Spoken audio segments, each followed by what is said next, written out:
Time for an update from our massive job-creating economic engine of the RGV. That would be the Rio Grande Valley Port of Brownsville.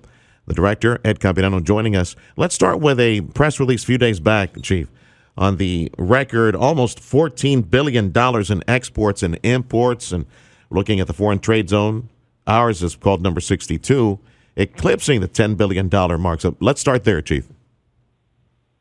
Well, we've been obviously always in the top three of the where we rank as far as a foreign trade zone in this country out of 192 foreign trade zones. Well, the most recent release showed significant improvement in the total numbers, both for the value of exported commodities, where we rank number 2 in the nation, as well as the overall value of both imports and exports for the Port of Brownsville. And so, this is an indication of, our customers have rebounded. There's a lot of activity going on. You're reading a lot more of, Mexico becoming, back to manufacturing in full production, whether it's steel, whether it's other commodities. Of course, we still do a lot of fuel that goes into Mexico. So, this is another indication. Quite a significant. We went from roughly a little under 10 billion in both combined imports and exports in 2021 to 13.9, almost 14 billion in 2022, and it doesn't appear that we're going to see any slowdown. I also need to say this is only for the roughly 13 or so 14 participants in the FTZ. This does not include such, imports or exports as our steel slab, which is our number one commodity. So there is a potential that we're going to see more and more of this, not only with steel slab perhaps coming under the banner of FTC, but also the prospects in the future of LNG coming under the prospects of the FTC. So, this is a significant increase, and it obviously bodes well for the region. If we're ranked number 3 among the foreign trade zones at this volume, once, as you said, the steel starts exporting and ships start, sailing away full of LNG, might that make us number 1 5-6 years down the road, or maybe sooner? It could potentially. It has significant impact. If all the things we know are going to happen right now that are already commitments in place as far as LNG, as far as additional tonnage of cargo associated with the steel production, especially with the expansion of the Pesqueria project, and just the general growth. In the next 5 to 7 years, the port stands to move significantly, not only in the area of FTZ, but just generally in total cargo and volume of cargo movement through this port.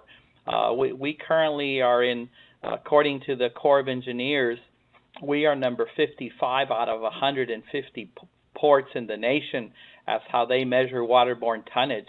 With the things that are on the board that we know is going to happen, it wouldn't be I can imagine that the port is going to leap into the top 20 of ports in the nation. Wow. for the overall waterborne commodities movement in the country. So I think the port is positioned very, very well.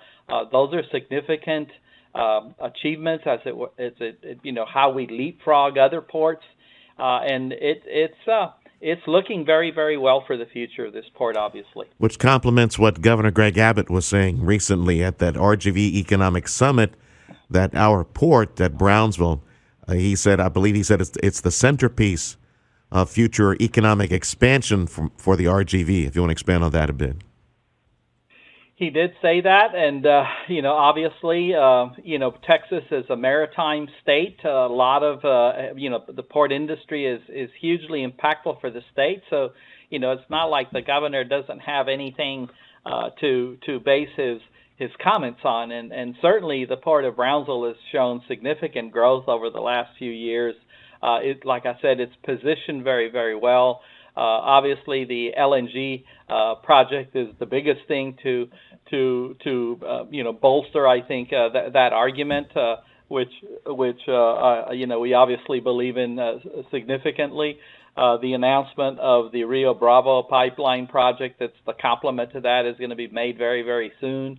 That's another impact to the region. That's probably another $3 billion. So, I mean, there is a lot going on. This port is positioned very well. The valley as a whole is positioned very, very well.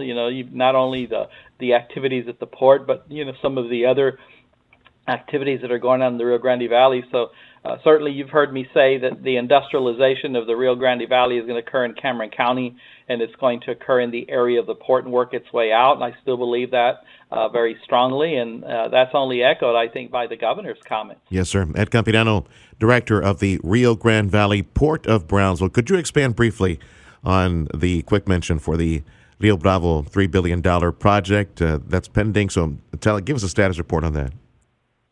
Well, it's obviously an integral part of the Rio Grande LNG project. That's obviously the LNG facility itself is the component, but the second component that also was a parallel track for FERC permitting and all that goes into that was the Rio Bravo pipeline project, which was acquired from Next Decade by Enbridge.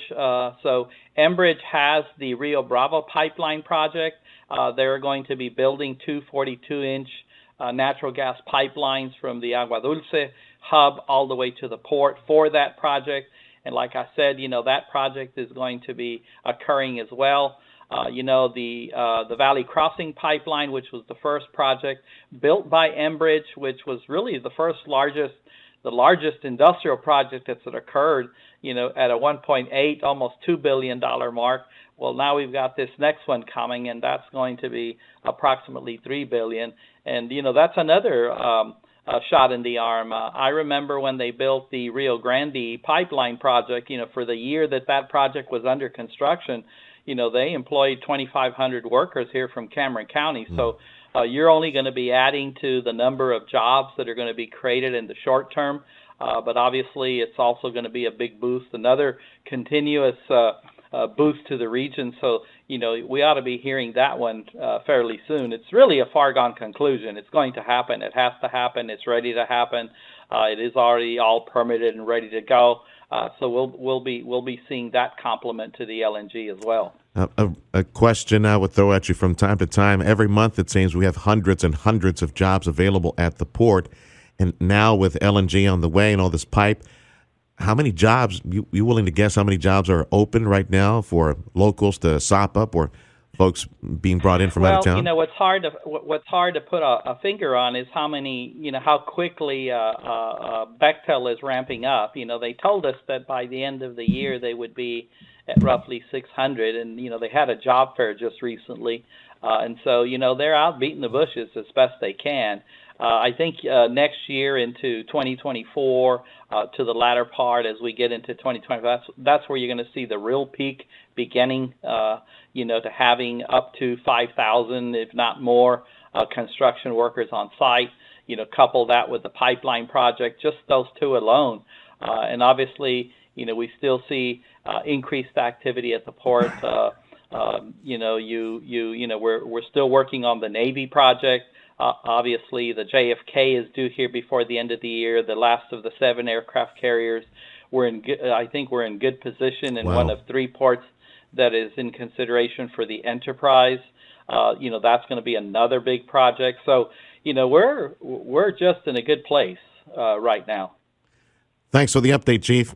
That's from the Rio Grande Valley Port of Brownsville, our director, Ed Campirano.